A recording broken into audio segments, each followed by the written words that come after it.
Okay, so Fulham, and it's been a big transfer window for them. Whether you like Fulham or not, you can't deny they have signed quite a few good players.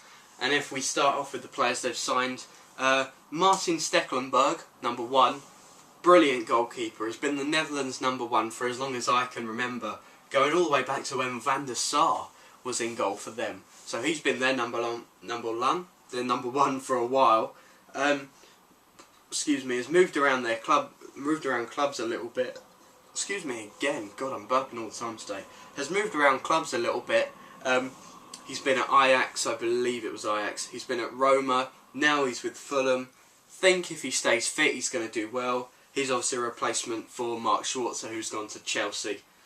So they've, I think, just about traded up, because Schwarzer was 38 and Stekelenburg's 33 or 34. So they've gained themselves about 4 years there.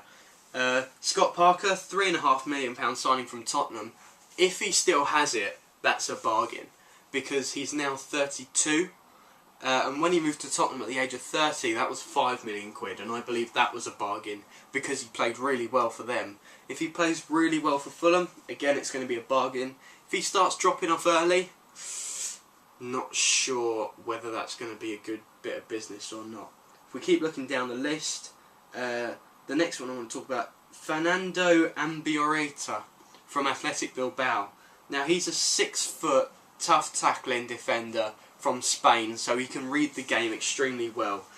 He's going to fit in alongside Hangeland because, well, when the ball gets towards the defence, he's going to move forward, Hangeland's going to move backwards, which means he'll be able to cut out the danger in that gap between Scott Parker and Hangeland, and then if they get past him, Hangeland will just cut it out and clear the ball.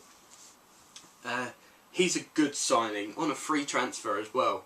For Bilbao to lose someone like that, because they're a Basque club, which means, if you don't know, they can only sign players from the region in which they're based, which is why you often see them only selling players for large amounts of money, because they have to fund a really good youth programme so that they can continue to have good players coming through.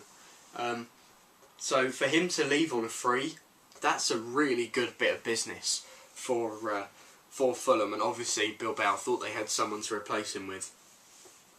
If we keep going, Dedrick Boateng, not sure about him. I think he's going to give him a few good games here and there, but I'm not overly convinced. And the only other two players I really want to talk about are Darren Bent and Adel Taarabt. Both of them loan signings. I think added with Berbatov and Ruiz, Fulham's attack is now going to be the laziest in the Premier League. Those 4 players, when they all play together, they're only ever going to move when the ball is near them. They're not going to do anything to help out the team defensively. They're all just going to hang up the top of the pitch and just generally be lazy.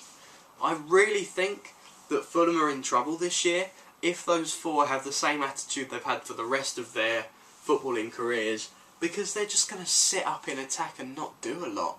I'm really sorry, Fulham fans, I'm being so negative here, but I can't see you guys scoring many goals. I mean, yeah, all 4 of them have got brilliant quality, and yeah, all 4 of them have got the ability to score fantastic goals, but they're not going to do it week in, week out. I think you're going to lose more games than you're going to win with those players up front, and you really need a hard-working player up there now. Moving on to players you've sold, Chris Bird, Simon Davis, Mahatma Diarra, Mladen Petric, all of those players, experienced first-team players who didn't fit into Martin Jol's plans.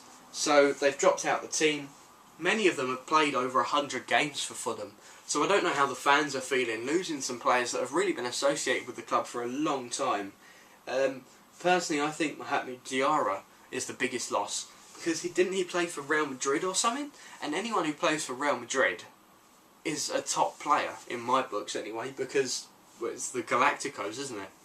So, dropped a ball losing him. The other 3, Petric, Bird and Davis, don't think you're going to be too disappointed, even though, as I said, they're players who have been associated with the club for a long time. Thanks for watching, guys.